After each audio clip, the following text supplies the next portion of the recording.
NFL Week 14 is upon us here on Bet On It. We're going to get into those barking dogs, those TV games. That's right, Thursday night, Sunday night, and Monday night football. The Deli, Marco's got some questions to answer about the Deli from the comment section. So we'll get to that here in a minute. And of course, we're going to get the Steam report from VR, as well as those best bets up next on Bet On It.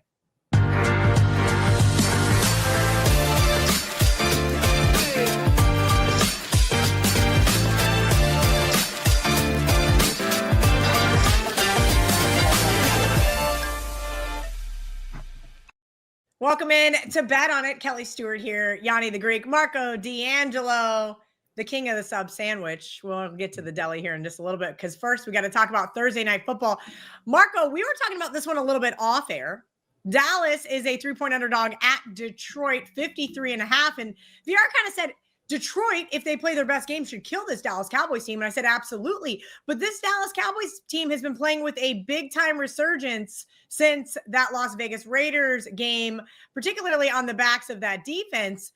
Total right now is 54.5. Make this one make a little bit of sense for me. Well, Kelly, pure and simple. Yes, the Cowboys are playing much better over the last month than they did most of the season. And full disclaimer, if we pick against your team, it's nothing personal, okay? I pick against the Steelers as much as anybody. But yes, I'm talking to you, Chicago Bear fans. This game here, Detroit, this line should be higher. But the recency bias, and people know what they just saw. And what they just saw was both of these teams played on Thanksgiving Day. One team lost, one team won.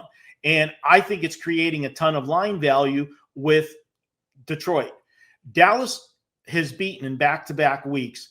Give them credit. Last year's two Super Bowl participants. They beat Philadelphia and they beat Kansas City. Philadelphia right now, they've got a problem with the offense, okay? They're not playing their best football. It was just a month ago that we were penciling them right into the Super Bowl, but that's how things change in the NFL. On the other hand, Detroit, if you look 2 weeks ago, people say, oh, they struggled against the Giants. They were lucky to come back and tie that and win it in overtime. Yeah, they were. But that was a horrible sandwich spot for Detroit. They were coming off the Sunday night game against Philadelphia, and then they had Green Bay on deck in 4 days on Thanksgiving Day. They went through the motions against the Giants, but they found a way to win. The Green Bay, yes, they lost on Thanksgiving Day. But Green Bay is a good team. I know a lot of people don't like Jordan Love. They don't want to give the team credit, but they've been consistent all year. So, yeah, Detroit lost at home, but in my opinion, they're taking a step down playing the Cowboys. And I don't mean that in a bad way. I'm just comparing Dallas and Green Bay.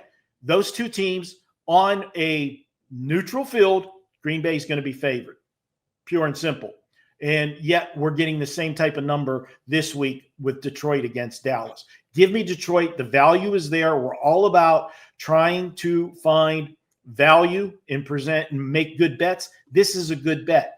You want to look at a recency trend? Last 8 games. Look at what the Lions have done. Win, lose, win, lose, win, lose. Guess what? This is the pattern for the win. And as good as Dallas looks right now, you still cannot argue the fact that on the road, they're 2-4 straight up on the road this year. Who were those 2 wins? The Raiders and the Jets. I'll take Detroit -3. Green Bay -3.5 versus Dallas on a neutral, Marco. Woo-hoo-hoo-hoo-hoo. Yeah. And that's being generous. That's after adjusting Dallas upwards. Yeah. It would have been 4 last week. So ton of value on Detroit here in what this line is. Sunday night football, Houston at Kansas City. Kansas City is a 3.5-point favorite. Total 42-ish on the odds logic screen right now. Here's kind of the reality. And I get stuck with these games because I let the other guys choose their games first. You do. But I've been betting against Kansas City all season long. I took under 11.5 wins. I took no playoffs. So I guess I have to keep betting against Kansas City, and it makes sense. The Chiefs have failed to cover now in 4 straight games, 3 outright losses as a favorite. And on the flip side, Houston is doing the exact opposite. They've won 4 straight. CJ Stroud has returned. And even on that 3-week break, his good old buddy Davis Mills got it done for him. I think this Texas team is in good health. I think that they're establishing a nice connection with Nico Collins and getting this offense really going. Speaking of offense, Kansas City, major issues on the offensive line. Josh Simmons, Jawan Taylor, Trey Smith all got hurt last week versus Dallas. And as of Wednesday afternoon, are all three doubtful to return this week. So when you have those cluster injuries that start to compile late in the season, it is not a good thing to be laying points with a team that is beat up. Yes, obviously they still have Patrick Mahomes. Yes, he still has his security blanket named Travis Kelce. But right now, I think Houston has not only the better roster, but the healthier roster. And VR has been talking about power ratings a lot. I know you guys love it in the comment section. I know power ratings wise, the Chiefs are still a top 5 team, but with those offensive line injuries and against one of the best defensive lines in the league, I have no choice but to take the 3.5 here with the Texans. VR, talk to me about the Chiefs from a power rating perspective. Have you been downgrading them over this last 4 weeks? Yeah, I have. And they're still in the top 5, believe it or not. It's just power rating wise because, and here's why. They have a top 5 defense. They still have a top 10 offense. They have a top 15 strength of schedule. And they're the Kansas City Chiefs. They still have a strong home field advantage. They are who they are. And again, this is just the numbers. That's why you see the lines. Like, the odds makers, they're just looking at their numbers. There's no bias. Obviously some of us are fans of teams or whatever, but at the end of the day, it's just the numbers. And Kansas City may be a 6-6 football team, but power rating wise, yep, they're still top 5. They would still be favored over teams like San Francisco, who's 9-4, Philadelphia, 8-4, Denver, 10-2, New England, 11-2. Those are, football teams that would just be underdogs to them. And the reason, like New England, perfect example, they're barely top 15 offense. They're barely top 10 defense, and they had the easiest strength of schedule in all the NFL.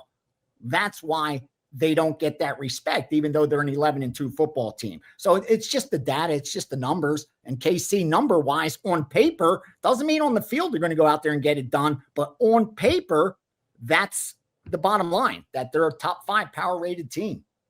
All right, let's get into Monday Night Football. VR, you grew up in Philadelphia. They are a 3-point favorite at the LA Chargers, 41. Please help fellow Philadelphian Dan Alexander out with this one, because I'm sure right now he is in Eagles hell after that Bears upset on Black Friday. Yeah, well, here's the thing. If they played again, I think this is what a lot of recreational bettors make the mistake of not realizing, that if they played that game the very next day, the Eagles would still be a big favorite over the Bears. Maybe not a 7-point juice favorite, but probably still around a 6-point favorite. That's the bottom line. There's a lot of randomness to the outcome of a 60-minute football game. You got to remember that. You can't put way too much stock in it. Here's what we're seeing in this game. First of all, sharp money coming in on the Eagles. The look ahead was 1.5, got the 2.5. Now it's up to that key number of 3 on the Chargers. The over-under was 44 was the look ahead, down to 41. So steam on the Eagles, steam on the under. Now, obviously not surprising for the under steam, because you're looking at 2 top 10 defenses. Eagles that come in at number 5 in efficiency. Chargers come in at number 10 in efficiency. What's more impressive for the Eagles side is that's also against the top 10 strength of schedule, where the Chargers had a really easy strength of schedule. The only team with an easier strength of schedule is the New England Patriots. So that's why this Charger team is a home dog to the Eagles, even though they have this exact same record sitting at 8-4. It's warranted. But where this line sits right now, I got to look to the dog, to the Chargers. And here's why. When I look at my power ratings, I'm able to create a betting line. And here's the betting line that I come up with. Philadelphia should be a 3.5-point favorite over the LA Chargers on a neutral field. This isn't a neutral field. It's being played in LA. The Chargers home field advantage is almost 2 points, 1.9 something. So I take that 2 points off the 3.5, and that makes the Eagles a 1.5-point favorite. That's what it opened at. Since then, it's been Eagle money that's forced the adjustment. I don't think that's warranted, especially with a team where the wheels seem to be falling off. You lose to rival Dallas, first of all, where you had a huge lead. Then Thanksgiving at home, touchdown favorites. You lose to Chicago. I know you're supposed to go on the road and beat a Charger team that you're better than, especially since who's going to respect the Chargers? Who do they beat? The Raiders, Pittsburgh, Tennessee. You can only play who's in front of you. That's the bottom line. And at 3 points, I got to take the Chargers at home, especially, like I said, I like the splits with them. They've won over 70% of their home games. Take the 3 points with the Chargers. I haven't gotten to the window with this yet. I don't know if I'll get to the window with this yet. Again, the primetime games, I've done really well, 18-8 over the last 26 Sunday night football, Monday night football bets. So I don't want to commit to the Chargers, but if this game was going on like now, it would be Chargers or pass for me. I just wish every once in a while I could give you guys a little sneak peek of what I see behind the camera scene, and Dan is just sitting there in absolute utter hell wanting to chime in. I'm not going to do that to him, though. I do that on other shows where I just bring people in, and then I'm not going to do that to him. You guys can catch him over on Wager Talk today if you want to hear about his opinions on that one. Speaking of Wager Talk today, VR, you're there. Yeah. 4 or 5 days a week. Generally, you give out a ton of Steam stuff. You also give out your Steam for me on College Football Saturdays on Last Call, NFL Sundays with Ariel Epstein. You do a Steam sheet now, and then you also do a Steam room Sundays for premium subscribers. Kind of give us a little preview for NFL Week 14 into what that looks like for this week. Yeah, and that Steam sheet has been the saving grace for me as far as being able to help my subscribers actually turn a profit when I'm able to do so. And I've been able to really cut down the volume, which is why I've been able to be at number one last 7 days, last 30 days. Because before, with so much volume, it's really hard. You're not going to hit 65% when you're betting 50 games. But now I'm able to share that information on the Steam sheet every single day. I put out all the stuff that comes across from the sharp groups I move for, or guys that move for other groups that share their information. So I share that immediately with anyone that's got the Steam sheet. So they're able to then look at the play and decide for themselves. Do they agree? Do they disagree? Do they want to piggyback it? Exactly what I do with the information that comes across my desk. So I'm putting them in my position for those guys that handicap their own stuff, have their own opinion. Speaking of the Steam room, that's every Sunday. We'll change it up once NFL's over, because college basketball Saturday will be big for us.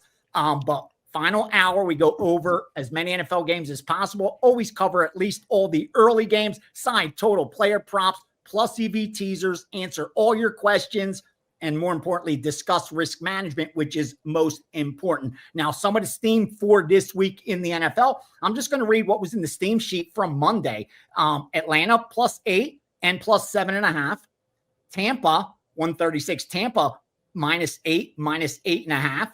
131, Indianapolis, Jacksonville, under 48.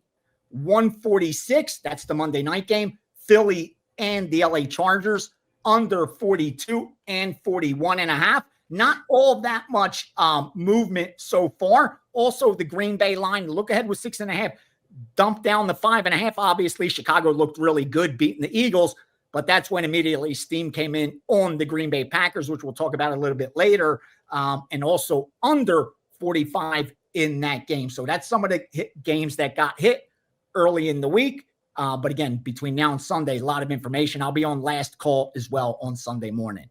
Absolutely. Last Call with Ariel Epstein, 11 a.m. Eastern, 8 a.m. Pacific. You guys will go over the entire NFL card with VR, as well as John Murray. And I got to double check who else is on Sunday this week. I think it's Jesse Shule.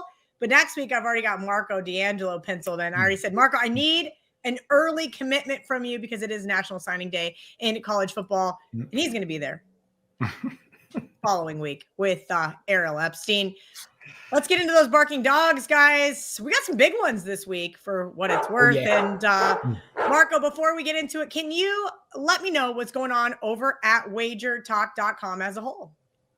Yeah, Kelly, a lot of stuff going on right now. We've got an early bird bowl special. We've got the Weekend Warrior that has been one of our most popular packages, $49. Get Saturday, Sunday, college and NFL football. And if your capper you choose has a Monday night football game, you get that as well. Me personally, Kelly, I got a special going this week. You got to check it out. We have been on a tear with our plays. It's been a great run. Our 5% plays, which, by the way, we are going to have another 5% play this weekend. Those plays going back to February of 2024, we are 40-16 with those 5% plays. Our college football plays for the season, when I've released a 4 or a 5% play, 21-6 for the season. You can join me for this package. You can get it for just $139, 14 days. That's not just football. That's all plays. College basketball, NBA, hockey. You can get it all for 14 days for $139. If you bought 2 weeks individually, you would spend $198. We are currently plus $5,500 in the last 34 days with a 53-33 overall record. That's what's going on at WagerTalk this week, Kelly. Love it, Marco. Let's get into your barking dog, and I'm going to make you go first because you got the smallest one. Talk to me about. Hey. Hey, talk to me about why you like Atlanta catching a touchdown here. Well, Kelly, if I'm the smallest with a 7-point dog, I'll take the 7 there. Okay, this play is much a play about going against Seattle than it is taking Atlanta. Let's be honest. Taking Seattle looks way too easy. Okay, they're 9-3. They're coming off a 26-0 blowout win. But if you look at the stats, they really did nothing offensively in that game. They only had 219 yards of offense. How they won that game last week, that defense is one of the elite defenses in the NFL this season.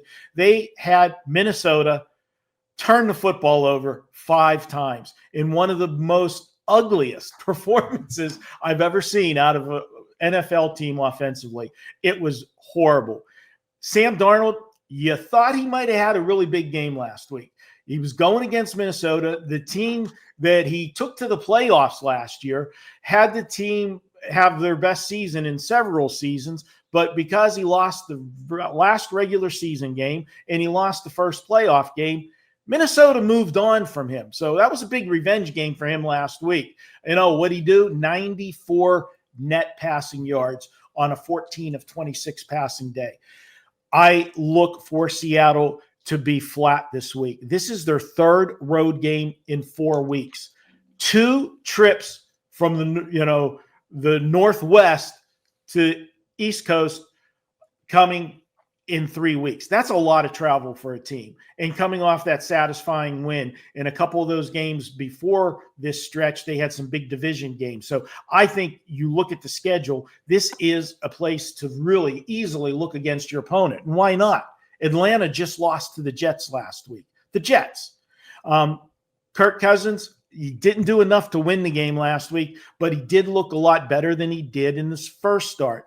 More as he gets more reps and more games under his belt, he's going to continue to get better. Couple that with this being the major flat spot on the schedule, makes Atlanta, in my opinion, a very live dog here. Seattle, the other concern, if you've been watching the games the last few weeks, even though they're finding ways to win games, they're turning the football over more than they have all year. They had 3 turnovers against Arizona, 4 turnovers against the Rams, and 2 last week against Minnesota. The only clean game they've had in the last 4 was against the hapless Tennessee Titans. And they still only won that game by 6 points. Atlanta takes it to the wire. Kelly, give me the 7 points and put a little sprinkle on there as well.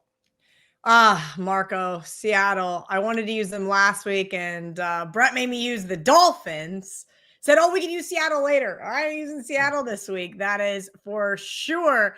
Another team that I'm a little nervous about using this week, VR, you like the other side, the Arizona Cardinals catching 8.5. Yeah, this isn't by accident unshaved. This is me working hard for the subscribers, just crushing it for them. That's why up this early in the morning. And I just, it's almost like a service announcement. I want to help them make money. I told them going into the Thanksgiving break that I was going to crush it. It's that time of the year where there's just so much extra value. The market conditions changed, and what happened? Finished number one over those days. Well, over this next 6 weeks is another big money-making opportunity with all the college football and NFL closing out the season. So this is a good time to jump on board. Now, NFL coming into this show, 23, 15, and 1, right around that 60% mark. Not bad for a show. Overall, college football and NFL, 55, 25, and 1. It's about 69%. So we've been making money for you on Bet On It, and we're going to continue doing that. Start off this week on the live dog, Arizona Cardinals. Don't look now, but Jacoby Brissett has been playing some really good football. In fact, he's had a 92 or higher QBR in 5 of his last 6 starts, with 3 of those over 100 QBR. So even though they haven't, won all those games, he's played well. I like that. Number 2, I like the fact that the Rams are coming off a really heartbreaking loss against Carolina in a game they were double-digit favorites. And guess who's on board next? The Detroit Lions that you get at home. So now Rams now have their second back-to-back road games. Granted, this is a divisional opponent, but there's bigger fish in the Detroit Lions on deck next. Not too much to get excited about on a 3-9 Arizona team. And here's what we're looking at with the Rams. They're the number 1 power-rated team in all the NFL. They're number 6 in offensive efficiency, top 3 defensive efficiency, and they have a top 15 strength of schedule. So very respectable. Flip side, Arizona, barely top 20 offense, barely top 20 defense, but they've had a top 10 strength of schedule. All right. So they had a very difficult strength of schedule. Power rating wise, LA should be an 8-point favorite on a neutral field. All right. Now, home field advantage for Arizona is about 1.75 this year, and coupled with the last 2 or 3 years. So do the math there, makes the Rams about a 6.25 favorites based on my power ratings. Now, dig a little deeper, and what you'll find is Arizona, when they lose at home, they don't lose by margin. That's the one place with Arizona that they're going to give you effort. Even those games that they've lost, they have not lost by more than a score. Jacksonville only beat them by a field goal, except for San Francisco. Green Bay only beat them by 4, Tennessee by 1, Seattle by 3. So they play hard at home. They give you that effort. That's what you want from a live dog. Again, we're getting 8, 9 points, 8.5, 9s are out there when it should be 6.5. I would have took it at 7 when it should be 6.25. Forgive me, because 7 is such a key number. It would have been a small bet, but once you get over that 8, it makes it a bigger bet. I released a premium to my subscribers, 4% play, which means 1% of bankroll. I would personally bet about maybe 5 to 7, 10% of that the most at plus 330 on the money line as well, because I wouldn't be surprised if the Rams overlook them and end up slipping. Ooh, back-to-back losses for the Rams is going to be interesting.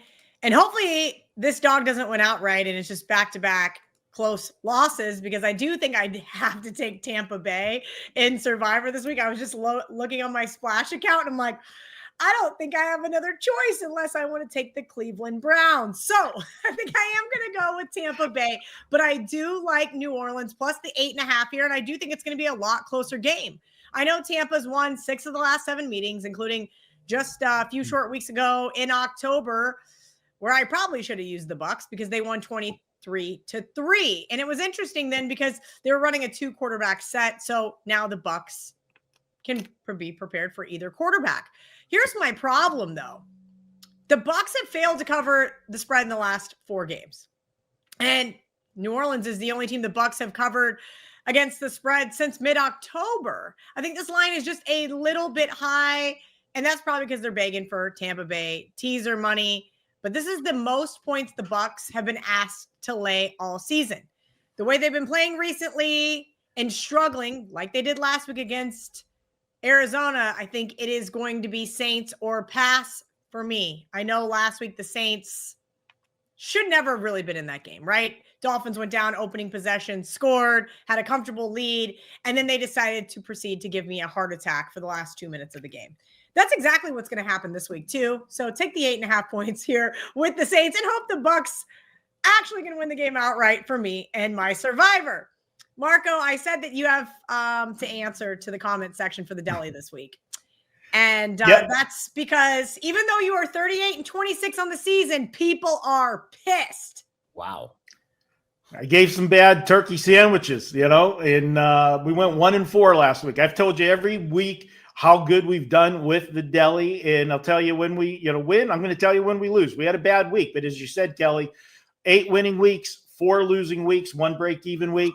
We're still 38-26 for the season with those Deli games. And shout out, we've added a new sandwich to the Deli menu. I just want to let my good friends from Chicago know we've put a Chicago dog on the menu. So you go check out, the Deli, see if we can, have a sandwich come in and, mention the Bears. We'll give you a discount. What do you like on your Chicago dog? Let's get into the comment section here. Tell me what your ideal Chicago dog looks like.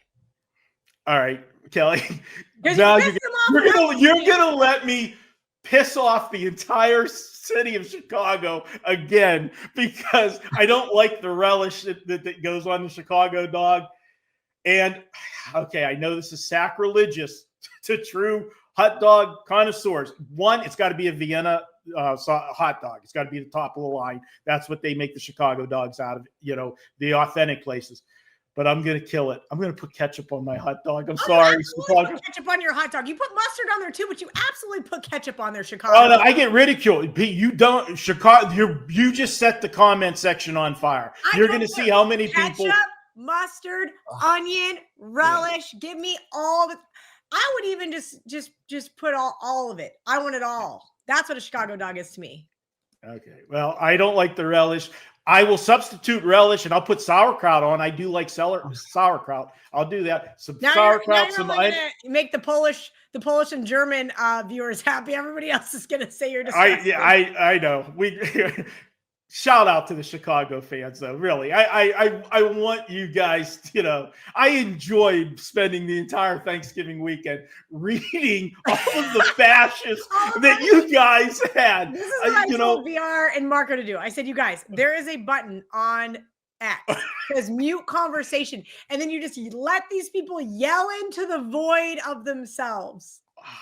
We touched a nerve last week. Kelly, you've had some, fan bases come at you. I have never, doing this for 46 years, had people come at us the way they did nonstop from the minute that game ended on Friday of Chicago and Philly to Saturday to Sunday. Nobody's talking about it. How about Carolina? You guys remember, Carolina, that was a winner. No. All they talked about VR with Texas. He talked to you guys all about Texas all week on the shows. Nothing. No thank yous. Just we suck because we thought Chicago was overrated. What are you going to do? It's a fun business, Kelly. You know it all too well. So listen, I'm here for it. The love, the hate, the vitriol. Put it in the comment section because I just don't understand it. It makes me more money on YouTube. I don't get it. Like, these are grown men. Like, it just confuses the shit out of me. It really does. Like, it's a regular season game, bro. You took time out of your day to actually write that to me. Like, how what is happening in your world that you actually needed to do that? About the Chicago Bears winning a football game. Happening in their world. This is the only bright spot. It is the Chicago Bears are. That's why they still dress their stupid kids up like Jim McMahon for Halloween with that dumb sweatband, like it's cool. Hey, did it suddenly get hot in here? No, excuse me, guys. I don't know. All of the talk Marco, and 70 degrees this week in Florida. I'm freezing. No. It's Cheer it in. It's hot. Go Bears! Hot. Go Bears! Go Bears! Go Bears! The best team in football. I love you, Chicago. I'm sorry. Thank you All so right, much. the show is going completely off the rails. All the commenters that have said what a great job I've done keeping us within parameters on a tight schedule has just been completely wiped away. Marco wants to do his Deli segment in a Chicago Bears shirt. You have the Here floor, we go. Marco. All right, guys. And this is going to be an ugly one, okay? But that's what we do. We find ugly games that you've got to trust the process. It worked with us last week. Washington, we told you about 2 teams going into the bye, coming out of the bye together. One was on a roll, one wasn't. We went with the team that wasn't. It's a momentum stopper. Now we're going to go against that Washington team. What did I tell you last week when we took Washington? We said the only time a team that has a record like Washington and was expected to go to the playoffs this year because of what they did last year and they're out of it, the only time they're going to show up and play hard is going to be a division game when they can play spoiler or a standalone primetime game.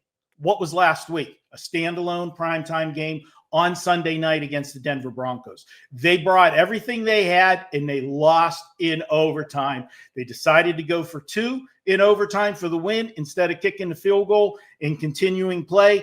They lost. That was semi-playoff game for them. Now they got to go on the road and play a Washington team or play Minnesota that absolutely looked like dog crap last week. There's no other way to describe it. But they're going to get J.J. McCarthy back this week. I know I'm not a fan of McCarthy, but what I saw quarterbacking last week for the Minnesota Vikings, J.J. McCarthy is a huge upgrade coming back, even though he's having a bad year. I can't take Washington in this game. We'll go with Minnesota. They've got the superior defense. I'll go ahead and lay the couple points with them. Washington is a poster child for lose the same game twice after the gut-wrenching loss to Denver. I'm calling it Minnesota 24-14. And Bears fans, I'm rooting against one of your division teams. So yay for me. I'm helping you out. Yay for me. I can't, Marco D'Angelo. Today, that was, by the way, not planned. I don't know if VR knew he was going to do that. I sure as hell did not know that he was going to do that. Just having a great time here. Week 14 NFL. We're going to get into those best bets. Marco said he's betting against a team in the NFC North. And now VR is going to bet on a team in the NFC North against that same Bears team. Oh boy, here we go. Best bets time. Please understand, I have zero bias at all. And both Kelly and Marco have known me now for 15 plus years. That's the one thing when it comes to sports betting. I'm very unbiased. But this week, I do have a slight bias in me. So this is going to be a little extra sweet because I kind of do have a little sour taste in my mouth. More on the replies than anything else. Here's the bottom line. All I can do is tell you what the numbers say. That's it. There's a difference between opinion and fact. And fact is, on this show, I am 52, 22, and 1. We've done bet on it now 14 weeks. Combined college football and NFL, 55, 22, and 1. That's about 70%. So I will be wrong on occasion. All right. Now, last week, we got the Eagles Chicago game wrong. We all gave an opinion on that game. That was wrong. That was the opinion. Here we have a best bet. Here's the difference. So make sure we cut this and put this out on social media because this warrants best bet category. In fact, subscribers, don't be surprised. Like with New England, like with the Redskins, like with how many plays now, I add an extra 1% so you know just how strong it is. And here's what we're looking at. Chicago against Green Bay. We have a great spot to take Green Bay at a huge discount against an overrated Chicago Bears team. And the overrated moniker may be opinion, but let's talk some facts real quickly. Chicago has had the 29th toughest strength of schedule. So only many teams in all the NFL had an easier go of it so far this year. They've produced a 9-3 record, respectable. Stat-wise, though, here's what they have. They're not in the top 15 in offensive efficiency. They're not in the top 20, not in the top 20 in defensive efficiency. This team has benefited from an easy strength of schedule. In fact, 6 of their last 8 wins have come by 1 score. Just look at those games.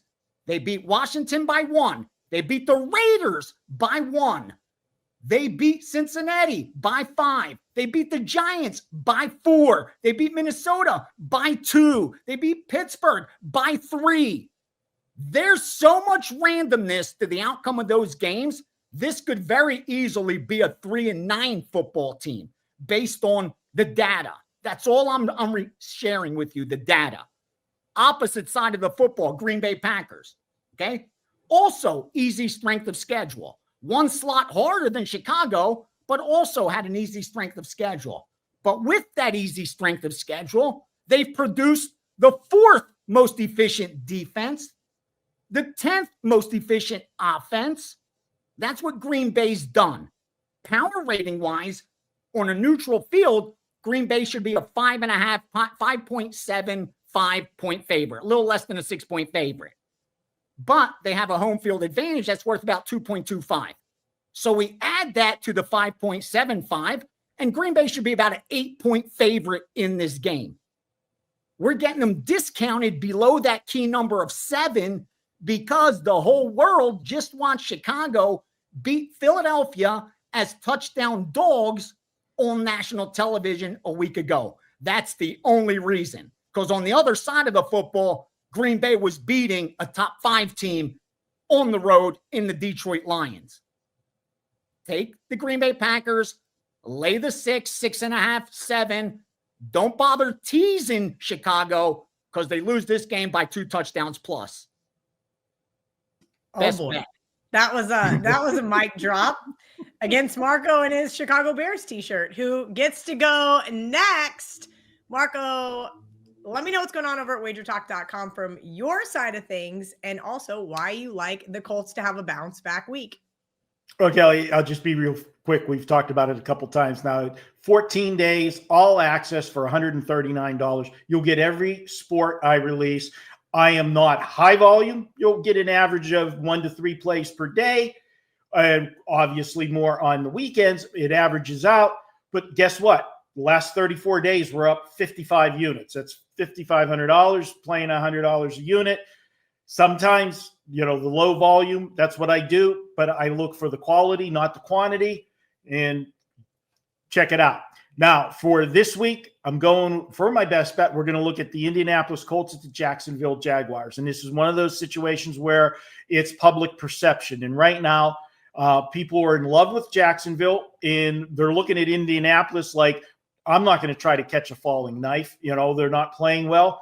Jacksonville has owned this series. There's no question about that. When they play in Jacksonville, Jacksonville has won 10 straight. But this is by far the best Indianapolis team that we have seen in recent years. They're overreacting to Indianapolis's 1-3 record over the last 4 games. The loss, go over those losses in there. They lost to Pittsburgh on the road in Pittsburgh. They were -5 in turnovers in that game. When you're -5 in an NFL game, you're going to lose. There's no question about that. But you should lose by a big margin. They only lost that game by 7 points, a 1-score game, even -5 in turnovers. That tells you how superior they really were in that game. The other 2 losses were to Kansas City and Houston. Those 2 teams have something in common. They're both good teams with elite defenses. Jacksonville is a decent, good team, not a great team. They're a good team, but they don't have an elite defense. I think Indianapolis is going to move the football this week against Jacksonville. Jacksonville's given up 24 or more in 4 of their last 6 games. In their losses this year, the 4 losses, all have been by 7 points or less. I think they're the better team. I'm going with Indy. I think the line is a gift. I have it more so that they should be a 3-point favorite. Look for Daniel Jones to have a big game this week, and we'll go buy low on the Indianapolis Colts as my best bet. I am not buying low for my best bet, and you guys shouldn't expect me to because I have not been doing well in these. But I did cash a best bet last weekend. Barking dogs have been good. Best bets, not so much, but we did turn a corner. And that's because we just took the low-hanging fruit with the Los Angeles Chargers and bet against the Raiders. So what are we going to do this week? Yeah, we're going to just bet against the Raiders, because what happened last time? Denver played the Raiders there in Denver. Oh, what an ugly game that was. Denver somehow squeaked out a win 10-7. Gross. VR will tell you exactly how the power ratings perspective needs to go on this one. And I think the spread is right on the mark. But the reality is the Broncos are a significantly better team here in December than the Raiders are. This game was played a month ago, and these two teams have been headed in different directions. Hand up, I have been just as critical of the Denver Broncos as I have the Chicago Bears, yet the Broncos fans have not been near as mean to me in the comment section. I understand that Bo Nix is a better quarterback than I said he was going to be when he was drafted, and I understand this Broncos offense is starting to play much better now. If you remember the last time these two played, Geno Smith sacked 6 times, and since then, the offensive line has only gotten worse.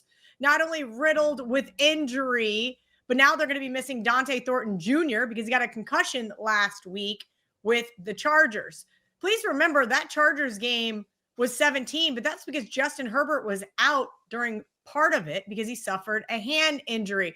I think that game could have gotten much worse out of hand. So, as I said, I've been quick to point out all of Bo Nix's flaws, but I think the Broncos are going to need 17 points to cover the spread against the Raiders. I mean, they could be 17-3, and none of us would be surprised. And I know this Broncos team, what all they do is win games at home. But tell me, Allegiant Stadium is not going to be a home game for the Broncos on Sunday. That place is going to be absolutely filled with blue and orange. Raiders fans have all but quit on this team.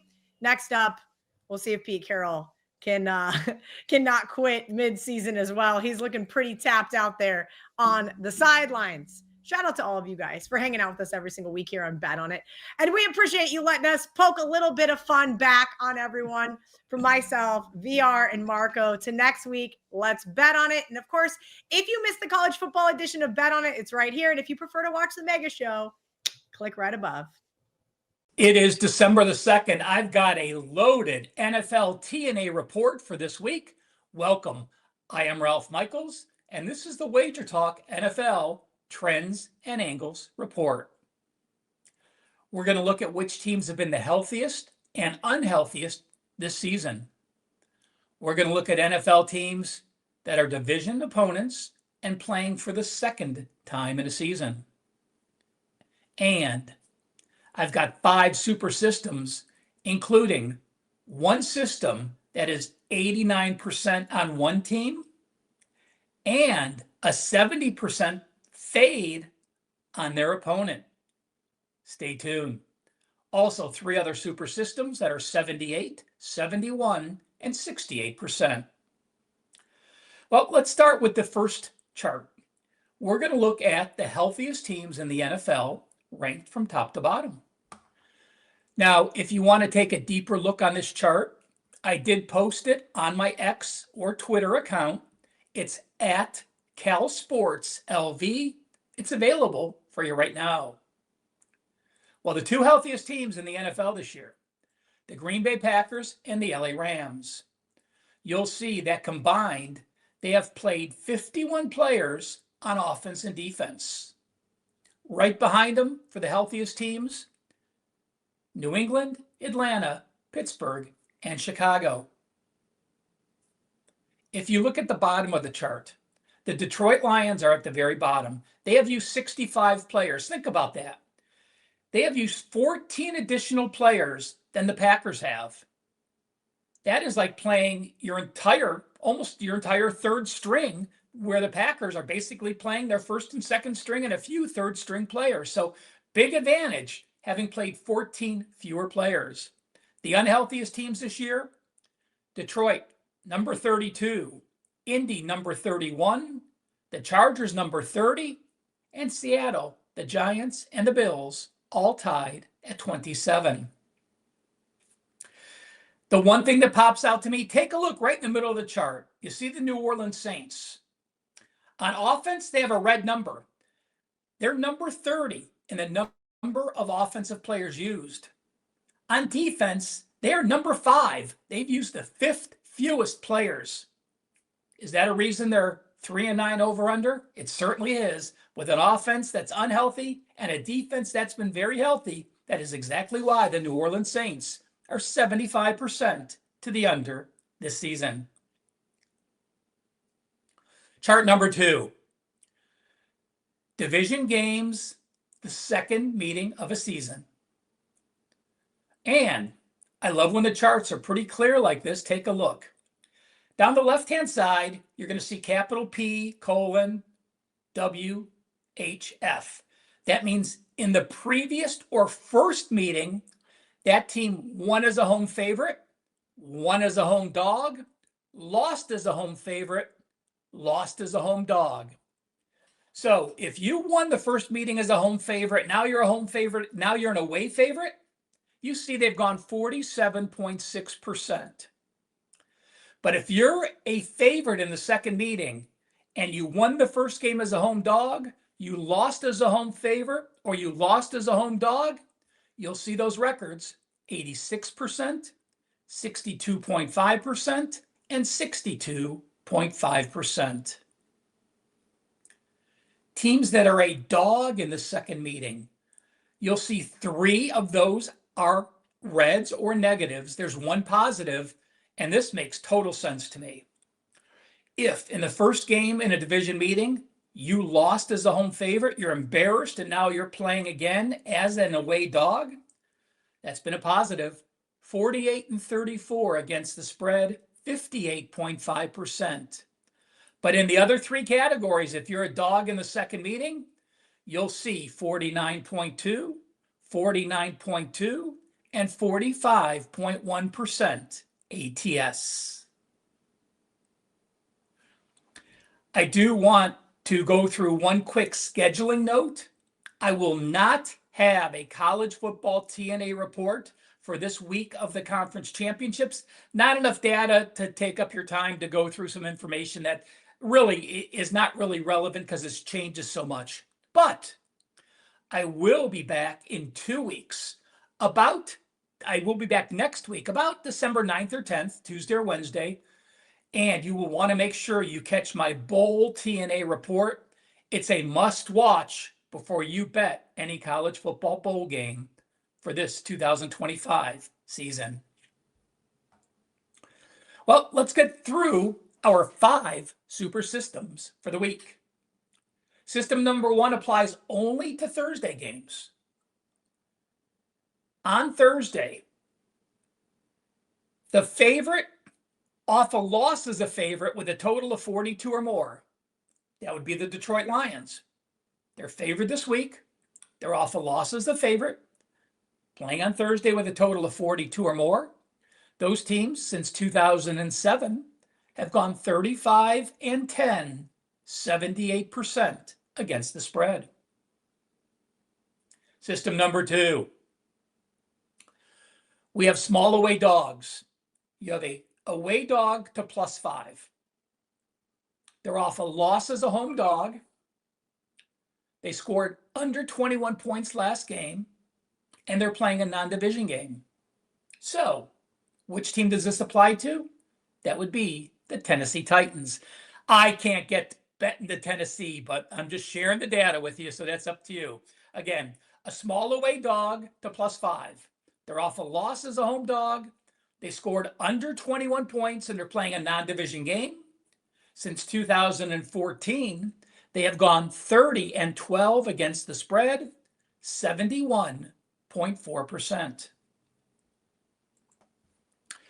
The Bills are system number 3.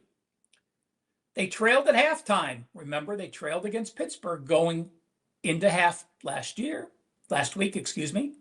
They end up winning by 14 points or more, and they were on the road. So, what team? We said the Bills, on the road, trailed at halftime, won by 14 or more.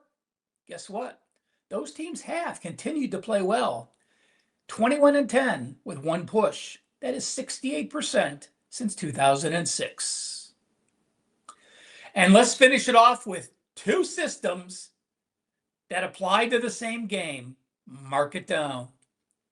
First off, the Green Bay Packers are off a win as the division away dog, and now they're a division home favorite. Folks, this is that easy. 2 parameters. You're off a win as a division away dog, and now you're a division home favorite. Since 2017, only an 18-game sample size, but those teams like the Green Bay Packers, 16-2, 89% against the spread. And finally, a system that says fade the Bears versus the Packers. Well, the Bears are off a win as a dog when they were getting 6 or more. And now they're a dog of 6 or more again. If you pull that big upset, guys, and now you're a decent-sized dog again, going back to 2010, those teams like the Chicago Bears have gone 23-54 against the spread. That is 29.9%. System 1, play on the Lions. System 2, plug your nose, Tennessee. System 3, the Bills. System 4, the Packers.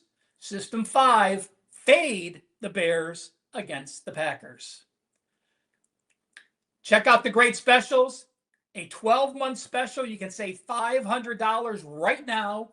Get every play I release for the next 365 days for about $4 a day. Check out my homepage, wt.buzz/RM, and on X or Twitter at CalSportsLV. No college football TNA this week. I'll be back with a bowl report next week, as well as another NFL TNA report.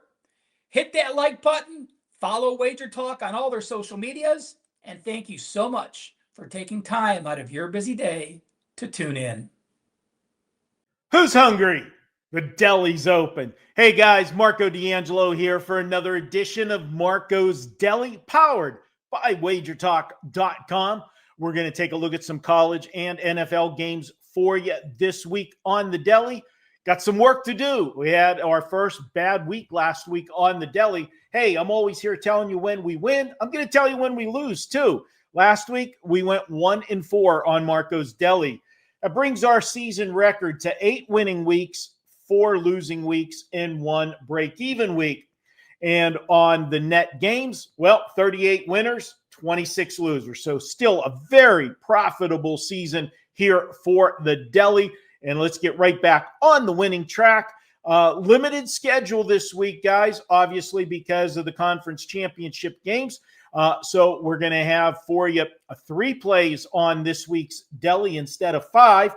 Let's get it started with our first college football game. And we are going to take a look at Miami of Ohio and Western Michigan. Now, this game will be played at Ford Field in Detroit.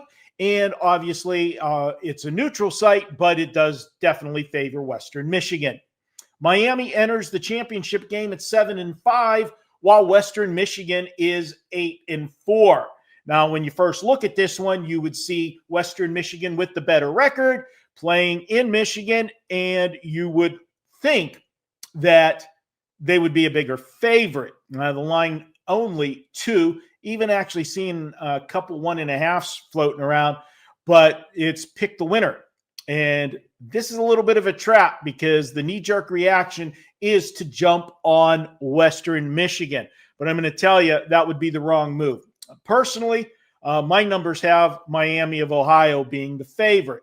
Why? Well, Miami's played a much tougher schedule, and it goes back to the start of the season.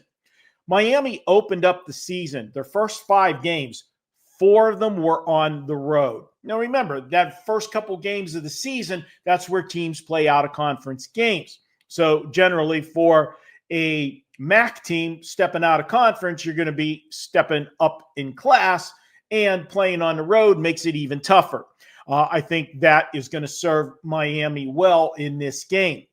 The lone home game that they played in those first 5 games to start the season was against UNLV, which UNLV is playing in the Mountain West Conference Championship game. And that game was a barn burner. They lost 41-38 against UNLV in that explosive offense. But once conference play began, Miami rushed for 147 yards or more per game against everybody in the conference but two opponents. And Western Michigan, over the final 3 games of the season, had trouble stopping the run. They were giving up 5 yards per carry over the last 3 contests. Western Michigan can run the football themselves, but the difference is the strength of this Miami defense is stopping the run. They allow just 3.7 yards per play defensively on the ground. So we got strength versus strength there. I think this one is Miami's to win. I've got Miami winning this one 24-20. Go ahead and give me those couple points. I don't think we're going to need them. We're taking Miami of Ohio as our first play here on the Deli. Before we get to the second play, guys, don't forget, give us that thumbs up if you enjoy these videos. It really does help the channel out. Drop me a comment. We love to hear from you. Got a question for me? Ask it. I enjoy doing these videos for you, helping you guys learn about handicapping and how I do things. And, tell me where you're watching from. I always love to know where our audience is located. Let's get into play number 2. And we're going to take a look at Indiana and Ohio State. Yeah, this is the big one. Number 1 versus number 2. And I know this is going to sound kind of silly, but hear me out. I think this is a horrible spot for Ohio State. And this is basically a sandwich game. And I know, what are you talking about, Marco? This is for the Big Ten Championship. How can this be a sandwich game? Well, last week, Ohio State played Michigan. Since Ryan Day took over as head coach of Ohio State, he had not beaten Michigan. And as you know, in college football, there's not a bigger rivalry than Michigan and Ohio State. And losing 4 straight to Michigan was wearing on Ryan Day. And there's been a lot of great coaches at Ohio State over this storied franchise's history. And some of them that won 10 games every year, 9-10 games every year, but couldn't beat Michigan, ended up being ousted. So that was a big win for them. It was a big win for the team because the seniors on that team had never beaten Michigan. So, yeah, that was a very satisfying win. But you're going to say, but Marco, this is the Big Ten Championship game. How could this be a step down? Well, Ohio State's won the Big Ten Championship before, okay? That's nothing new. For Indiana, this is something new. They're the new kids on the block as far as playing for the conference title. And Curt Cignetti, he's got this team playing well. Ohio State, another reason why this doesn't mean anything, because they've got a bigger goal. That bigger goal is to win the national championship back-to-back years. And if you need any indication why winning the Big Ten championship isn't important, just look to Ohio State last year. They didn't even play in the Big Ten championship last year, yet they were in the playoffs and won the national championship. That's the important thing. So I think from a scheduling dynamic, Indiana has an advantage here. Now let's look at the game itself. And I know both teams have done everything asked of them. And I know Ohio State has been dominating. But I'm going to look at this Indiana team. And in their second year under Curt Cignetti, they have really blossomed. And everybody talks about the offense. And the offense obviously is good. This team has had 3 signature wins this year, in my opinion. And they all occurred on the road, which is tough to do. They went on the road and beat Oregon. They beat Oregon soundly. They dominated from start to finish in that game. They went on the road and beat Iowa. They went on the road and beat Penn State. Now, I understand Penn State's had a down year, but that team still is loaded with blue chip players. And they went on the road to Happy Valley and won in that hostile environment. That's impressive. I also look at the fact that the Indiana defense, people will overlook it because the offense is so good. But if you look at this Indiana defense, they have held every opponent this year but 2 to 15 or fewer points. Think about that. 15 or fewer points in every game but two. The two games that they allowed more than 15 points, they allowed 20 to Oregon, again, in Oregon, and they allowed 24 to Penn State, again, on the road at Happy Valley.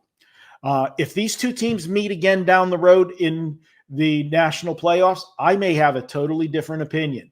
But for this Saturday, I like Indiana. We're going to go ahead and take Indiana 31-24. I do believe this is a serious sandwich spot off of Michigan and the playoffs that start in their next game. All right, before we get to the NFL play here on the Deli, I want to tell you what's going on over at WagerTalk. As we always do, we've got the Weekend Warrior package. $49 gets you all of my college and NFL plays Saturday and Sunday. And if I have a Monday night play, you get that play as well. You know what we've been doing in college football this year. When I've released a 4% or higher, 22-6 for the season. Now you want an even better deal. This week, I'm offering 14-day all-access blitz. And what that means is you're going to get every play I release for 14 days. That's every college play, every NFL play, every NBA play, every college basketball play, every hockey play for 14 days. Whatever I release to my premium clients, you're going to get. And the price, well, if you bought a week, it's $99. So 2-week package would be $198. This week only, you can get that 14-day package for $139. Take advantage of it. It includes 5% plays. 5% plays sell for $35 by themselves. And we will have a 5% sometime this weekend. My 5% plays after last week, 40-16. We hit our 5% play on Saturday. It was the TCU Cincinnati game, over 57. That went way over the total as the final score was 45-23. And then we also cashed a 5% from earlier in the season that got to be cashed because the college season ended, is it was a season win total on Utah over 7.5 wins. That was an easy winner with Utah as they soared over 7.5 wins. So 40-16 with those highly coveted 5% major wager plays, and there is one going this weekend. So head on over to WagerTalk.com right now. Go to my homepage. Pick this package up. It's just $139 for 14 days. You want to go directly to my web page, go to wt.buzz/MD. All right, let's get to the last one. NFL, Kansas City, and Houston. This is a big game for both teams, no question about it. But Kansas City has a huge scheduling advantage. And by that, what I mean is, let's start with the 3 extra days of prep time. Kansas City played last week on Thanksgiving. They played at Dallas. Tough game. They lost that game in Dallas. But we know Andy Reid is a head coach, giving him extra prep time. We know his record coming off of bye weeks, but we're giving him 3 extra days to prep for this Houston Texan team. Yeah, I'm going to take Andy Reid in that situation with the extra prep. Another edge for Kansas City is the schedule. This is going to be back-to-back road games for Houston. Not only back-to-back road games for Houston, 3 of the last 4 weeks have been on the road. That's never an easy task for an NFL team. And if that wasn't bad enough for Houston, this is going to be their 3rd big game in a row. 2 weeks ago, they played on Thursday Night Football against the Buffalo Bills. And they won that game on Thursday Night Football. Then last week, they had to travel to play Indianapolis. Indianapolis was first place. They had to win that game. Why? Because by winning that game, now they're only 1 game behind Indianapolis and Jacksonville for first place. Had they lost that game, Indianapolis would have had sole possession of first place at 9-3, and Houston would be 6-6. That was a major win for Houston last week. Yes, it's an important game for both teams, but it's a bigger game for Kansas City, and here's why. Kansas City only has one route to the playoffs. That's going to be a wild card. There's no way they can win their division. Houston, on the other hand, has 2 ways to get to the playoffs. They are still live to win their division because they're only 1 game behind. Also, they've got a leg up on the wild card situation because I talked about that game 2 weeks ago against Buffalo. Beating Buffalo in that game was huge because Buffalo is not going to catch New England for the division. So Buffalo's going to have to enter the playoffs as a wild card. Having beat them head-to-head gives them a huge edge if they finish in a tie, Houston and Buffalo. Whereas Kansas City already lost to Buffalo, they don't enjoy that luxury of the head-to-head tiebreaker. So this is an absolute must game for Kansas City. I know last week Dallas threw for 320 yards on this Kansas City defense, but we know that the Dallas offense is one of the best offenses in the NFL. The problem had been on the defensive side, which it looks like Dallas has solved that problem based on recent results. But the Houston offense, no way to compare them to the Dallas offense. Houston's going to struggle against this Kansas City defense. Houston offensively has only scored more than 23 points once in the last 5 games. I can't back Houston here. We're taking Kansas City. I'm going to go ahead and call it Kansas City 27, Houston 17. That's it for the Deli this week, guys. 3 plays for you on the Deli. Let's get these tickets cashed and make some money again this week. I appreciate you guys hanging out with me and watching the Deli. I really do appreciate it, guys. And when you guys give us those thumbs up and leave us a comment, it really helps the channel. Until next week, guys, you know the drill. Let's eat good and let's cash some tickets. I will talk to you guys next week. Good luck. The college football championships are upon us. That's right. We're going to get into the SEC championship, the Big Ten championship, and of course, the Big 12 championship, along with some best bets up next on Bet On It.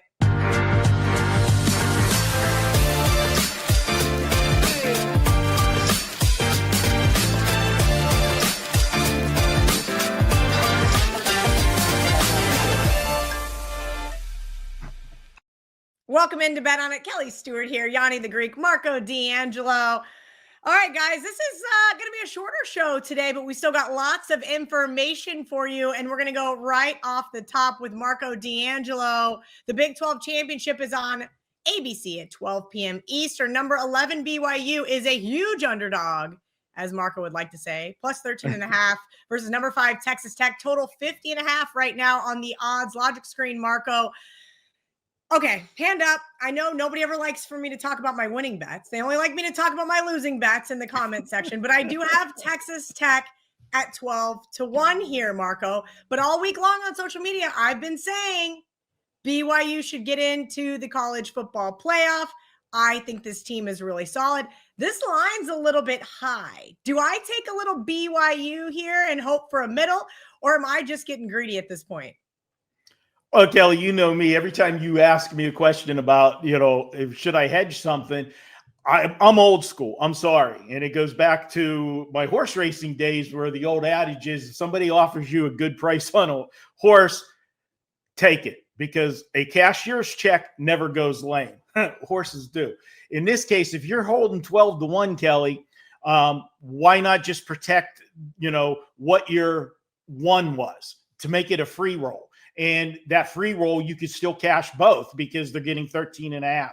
I look at this one, and obviously the knee-jerk reaction with what Texas Tech has done, they've already played one another once during the regular season. They've been a machine all year. They're 11-1 straight up, but not only are they 11-1 straight up, they're 11-1 against the spread, which means they've exceeded the market's expectations almost every single week. But with that said, and you alluded to it, you think BYU's in. I don't. I think the only way BYU ends up getting in is they have to win this game.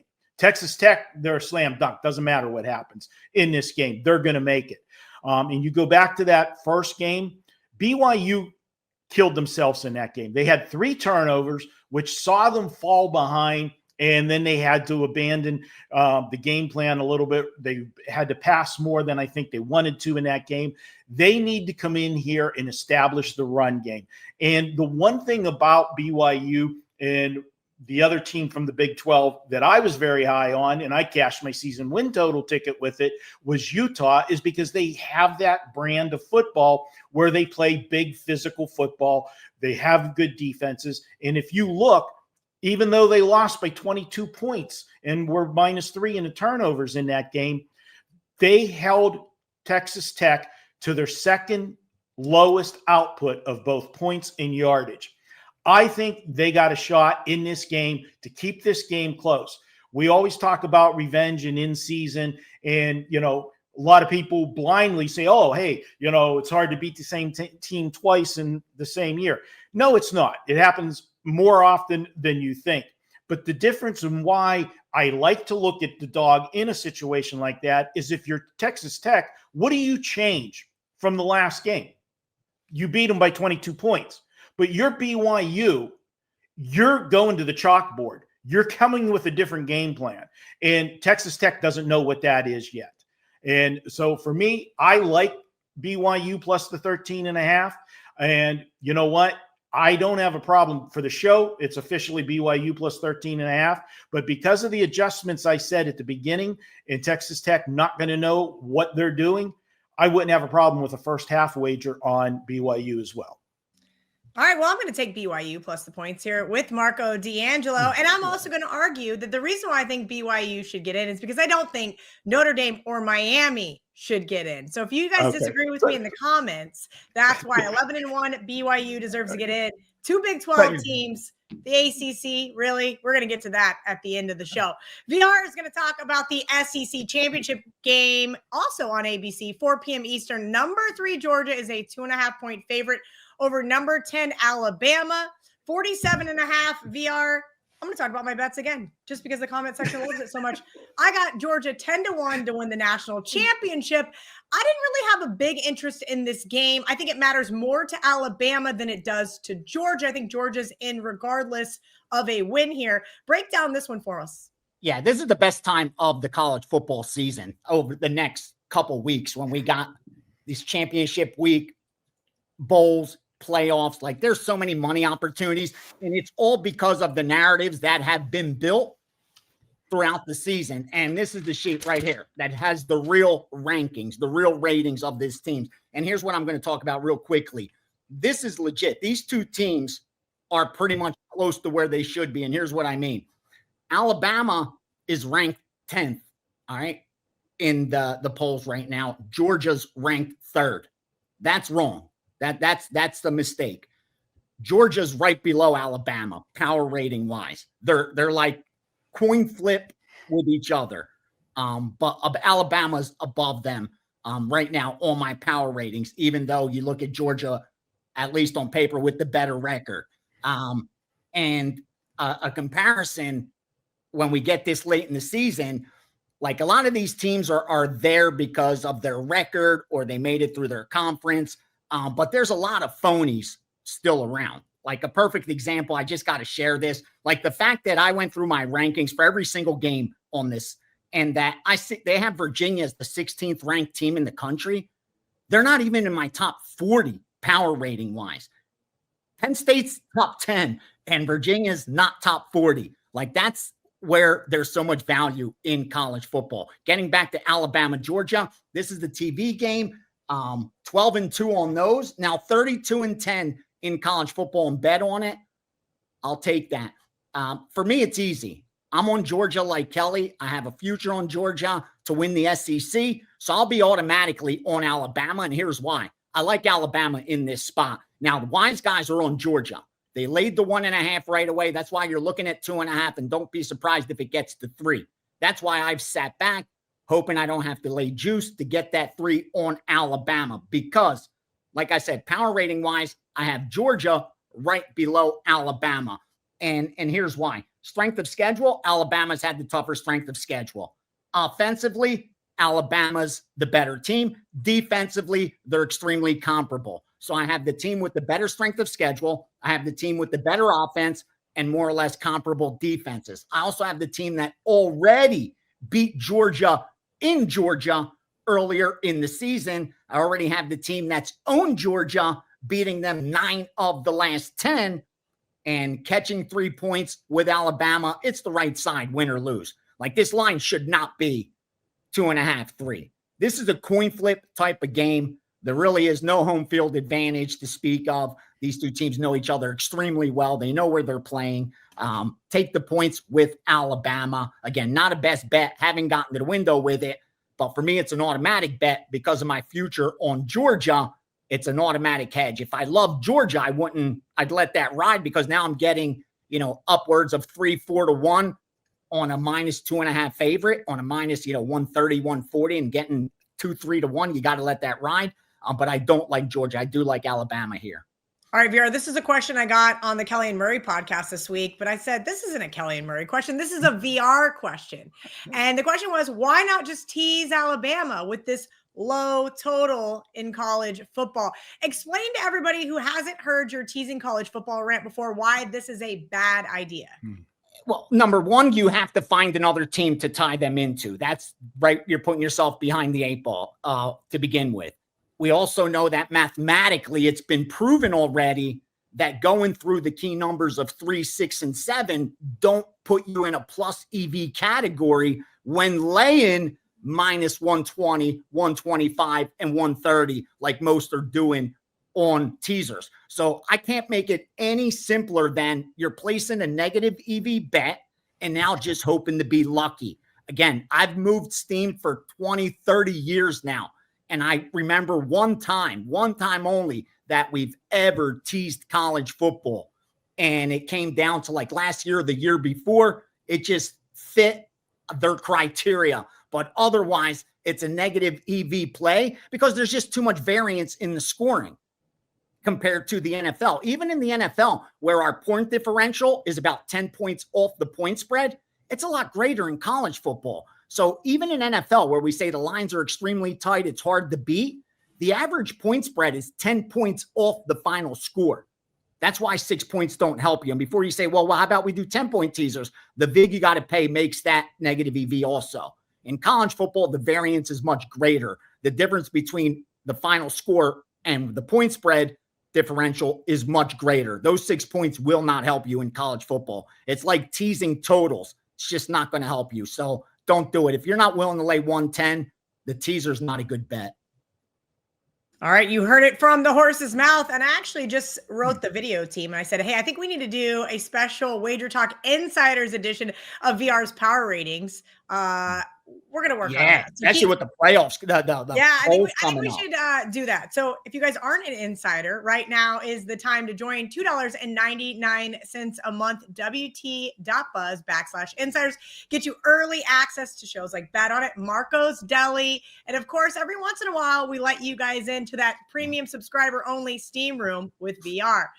Okay, guys, I'm going to talk about the Big Ten Championship, and this one's going to be interesting. 8 p.m. Eastern on Fox. Number 2, Indiana, plus 4.5. That one's taking some early money at number 1, Ohio State. 48.5 is the total, and that's a pretty low total for this Indiana Hoosiers team, and we'll get to that here in just a minute.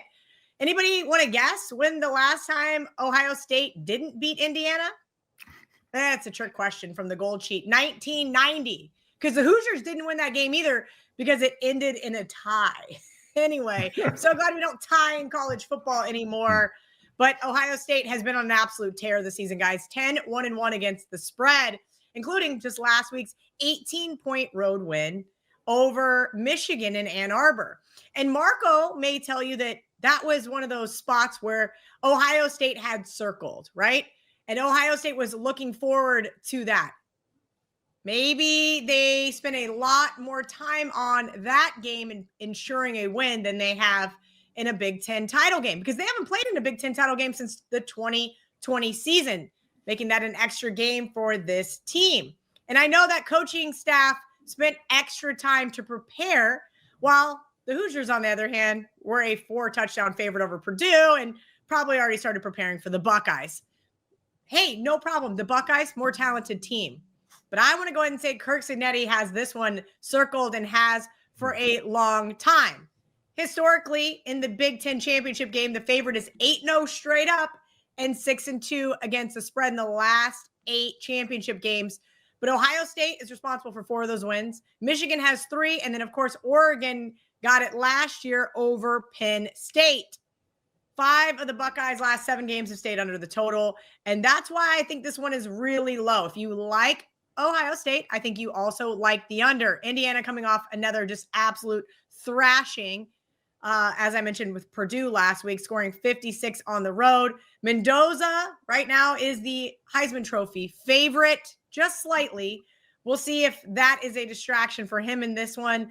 I'm going to go with the early money here. I don't have a big opinion, but I'm going to go with the early money and say that I like Indiana. I think this game could easily end with either team kicking a game-winning field goal. Sounds funny to say because we know Kirk Cignetti is not really much of a field goal kicker, but I think this one's going to be closer than the spread indicates.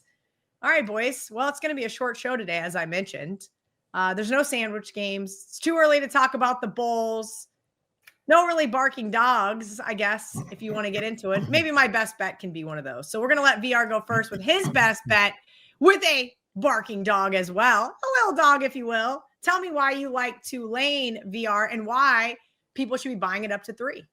Yeah, and this is another situation where you have 2 very close teams as far as power rating wise. I have Tulane like 52nd. I have North Texas 51st. Like these are very close to each other. And when you look at the rankings, college football rankings, it's pretty much the same thing. You know, you have North Texas 20th, Tulane 21st. So they have it comparable, except they're not in the top 20 power rating wise. That's the key there. Anytime you have a coin flip and you're able to get plus money, you have to take it. At worst, I thought Tulane in this spot was a coin flip. And the reason why is how North Texas has done ATS. Forget the X's and O's. Everybody at this point, the odds makers have all the data we have. So trying to find that nugget of that stat that's going to give you that edge is very difficult at this time. Instead, what you got to take advantage of is that inefficient market. And that's going to happen this late in the season based on an incorrect narrative. That's what we got to get down to find value when it comes to playoffs and bowl season. Because again, the sample size of data is you're going to get at this time of year. So you're not really going to find that mistake that they're making. But here's the key. North Texas has outperformed the betting market significantly. They're an 11-win football team that's covered 10 of those games. This is a market that continues to correct itself. On the flip side, Tulane, 10-win football team, 500 ATS. So the books have done a really good job of pricing Tulane, not so much with North Texas. That's why you're being charged the premium on North Texas. There's absolutely no other reason for that at all. Like nothing in the data, nothing in the matchup. You have Tulane coming in off 4 straight wins. You have North Texas coming in off 6 straight wins. Like they're both coming in on good form. Anytime you get that coin flip, take the plus money. Tulane, buy it up to 3, up to about minus 125. It's not worth the same as it is in the NFL. Otherwise, 2.5 is just fine. Because again, got to remember, variance in college football means each half point isn't worth as much as it is in the NFL. So if anything, this is even a sprinkle job written all over it. Tulane on the money line beats North Texas on Saturday. So that's the best bet. All right. I told Marco he had to talk about this game because he lives in Las Vegas. So that's the asterisk, right? Like I want to talk about this also. Can I just say real quick? I'm sorry. How did UNLV receive a vote? I saw they received a vote. They're barely in the top 70 power rating wise. Top 70, and they received a vote. It's just ridiculous. Listen, VR, just like in politics, people probably shouldn't be allowed to vote.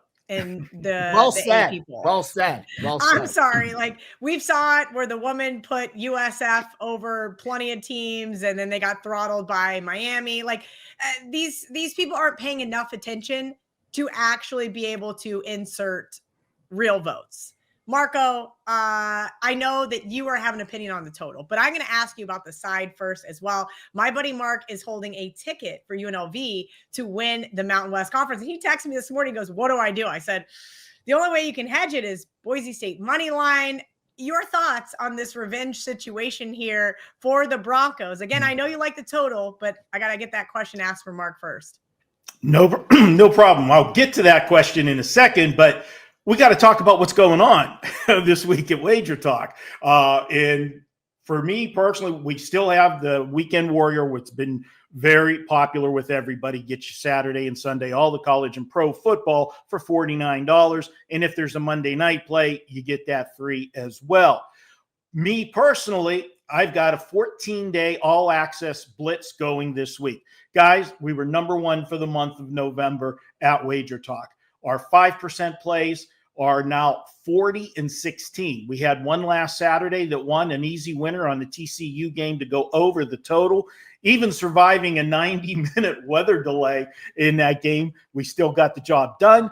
And we cashed a ticket that was actually given out at the beginning of the season. We had a 5% on Utah season win total over. So now 40-16 on those plays, but it's not just the 5% plays, and there will be a 5% play going this weekend sometime, but our regular plays have been on fire. 53-33 the last 34 days, profit of over $5,500. You can get 14 days of all sports, normally $99 a week for $139 this week only. We're calling it Marco's 14-day all-access blitz. Sack your man with this one. Kelly, as far as the game goes, and this is one that I can't wait to talk to John Murray and get the insight of where they came out with this number. Because, these two teams played earlier in the season, and as they always do, Boise State ran roughshod over UNLV. Now, I realize the Boise State quarterback has missed a month, but he is supposed to be back on Saturday. The line was 13.5 in the last game when they met here earlier in the season in mid-October. And now we're seeing a line of 4. That's one heck of an adjustment. And it's still on Boise State's field, so it's not like it's on a neutral. I don't understand the move. The reason UNLV has trouble against Boise is BYU can't handle teams that are physical at the line of scrimmage. That's been their problem over the years. And when they started the season this year, Dan Mullen inherited that team that the MO was still the same. They could score on anybody, but they couldn't stop anybody. But Kelly, if you look at the final 4 games for UNLV, and this is why I'm going to the total in this game and why I'll actually give them a shot. After giving up 31 or more in 5 of their first 8 games, over the last 4 games, UNLV has held their opponents to a combined 63 points. That's just under 16 points per game. They've definitely improved their defense. Their offense is there. I think Boise State's going to want to try to dominate the game at the line of scrimmage, and UNLV has improved dramatically. I'm taking this one under the total. Vegas is telling you the same thing. The total in the first game was 60, and they scored 86 points in that game. And so you would think this total would be the same or higher. It's not. It's 58.5. And that tells me that the lines makers are thinking the same way. And I'd be curious to see if Ace has anything from the steam, if his guys jumped on this thing and had this total under, because that's the way I'm going. I'll give UNLV a shot in this game, but I like the under. I think you're going to see a lot more running in this game, and it's going to chew up clock. And we'll take it as this is a playoff game for the championship of the Mountain West Conference. I think you're going to see a much tighter, low-scoring game than you saw in the first meeting. VR, before you jump in there, please let everybody know where they can get your Steam sheet every single week on WagerTalk.com. Yeah, every single day I'm putting it out there, Kel, and just loading it with nothing but gold that comes in throughout the day. Like, there's a lot of stuff, upwards the last couple of days of 40-plus plays, because there's college football, NFL ahead, like days a week ahead. Tennis was in there. We'll put handball in there when it comes across. NBA, college basketball, NHL, all the legit steam that I move for the groups I work with or that I get from other movers. And it's the same stuff that I'm looking at that I then get to handicap and determine where I think it's worth to still bet more on and the release to subscribers. So I'm usually choosing from the same group of information that they're already going to be looking at. So a lot of good stuff in there. And that's out each and every day. Now, as far as what Marco was talking about, here's what sticks out to me about that total and why I like your under. Because even though the line's moving up, Marco, in my experience, doing nothing but looking at line moves, it's the increments of movement that sticks out the most. This late in the season, you already know Boise State UNLV is going to get a ton of over money from the recreational bettors. They're not betting this game under. They're betting it over. Wise guys betting syndicates know this. So if you could get down at the opener and go over, you're helping that move upwards. So you're already giving the books the nod that, we may get over money from sharps as well. The public starts coming in over, and you start seeing half-point increments. If these were big moves, you'd see an initial 1 point, 1.5 point move even sometimes. Like if they really hit this one, especially talking high-profile playoff type of standalone game. But you didn't see that. Instead, you're seeing half-point movement, half-point movement, half-point movement. Why? Because the books are looking, are we getting resistance? If they go up a point, 1.5 points, they could set themselves up with a big middle from the resistance. This way, that's not happening. So it tells you it's not wise guys steaming the shit out of the over. It's the books seeing more and more risk starting to pile up, incremental half-point movements up, just in case the steam under comes in. I would not be surprised if you saw that happen game day, because even looking at the ticket count right now in the back end, it's like nothing, no under bet. Like the guy that I have access to his book hasn't booked a single under bet. So you'll see nothing but public over in that game for sure on Friday. And that makes sense. You just look at this game, and I don't even follow the Mountain West like I used to when I lived in Vegas. Why would anybody want to take an under here? It looks so easy to take an over. Good luck to Marco on that total, since I made him pick that game just so that I could ask more follow-up questions. And listen, I also was going to include this game, not because I think the ACC is good, but because I think we have a real nice buy low opportunity here on a 7-5 team that somehow won a tie-breaking scenario and is now headed to the ACC Championship. That is Duke plus 3.5. And if you guys remember, these two teams played less than a month ago. I think it was like second week in November, and Virginia won 34-17 pretty easily. They outgained Duke by 300 yards. They held Duke to 0.26 yards per play advantage. Good grief. I can get through today's show. I promise I can. One of Duke's touchdowns in that game was an interception return in the fourth quarter. And that was after Virginia was just beating the crap out of them 31-3, because it was just ugly. So I think a lot of people are going to want to go right back to the well with Virginia here. The problem is handicapping Duke's games this year has been really hard. Why? Because of turnovers. Duke is in the top 25 in both giveaways and takeaways this year. Remember, just last week, they were the beneficiary of 4 Wake Forest turnovers. We're going to see how this team comes to play in the ACC Championship game, but I think they're going to be playing fun. I think they're going to be playing loose. Virginia is the team with all of the pressure. From a power ratings perspective, VR just told you about Virginia. And I think getting more than a field goal feels very generous in this game. I think it should be closer to a pick 'em. So be careful there if you're laying it with the Cavaliers. Shout out to all of you guys for hanging out with us here this entire college football season. VR, appreciate your insight. Marco, you are the best. Otherwise, Gianni in Detroit would fire me because we would never do any promos on this show. I should start writing those into the script. We'll see you guys for the NFL show. And if you guys are looking for that said NFL show, it's right here. Of course, we're going to have the mega show for you guys. Don't forget Marco's Deli will be up on Friday. Until next week, well, until bowl season, let's bet on it.